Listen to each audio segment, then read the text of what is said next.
నమస్తే అండి, welcome back to my channel. ఈరోజు మేము ఇక్కడ కైలాసనాథర్ టెంపుల్ దగ్గర ఉన్నామండి. ఈ టెంపుల్ని కైలాసనాథర్ లేదంటే కైలాసనాథ్ టెంపుల్ అని కూడా పిలవచ్చు.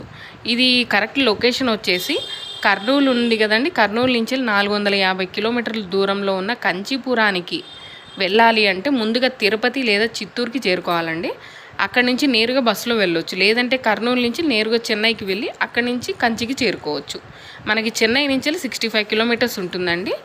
ఈ ఆలయం యొక్క ప్రత్యేకత ఏంటి అంటే, ఈ ఆలయం అతి పురాతన ఆలయం అండి. ఇది 577 సంవత్సరంలో కట్టారు.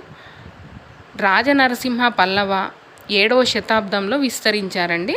పల్లవులు నిర్మించారండి ఈ ఆలయాన్ని. ఈ ఆలయం శివుని మీద భక్తితో 8వ శతాబ్దంలో పల్లవరాజు నరసింహన్ నిర్మించారు.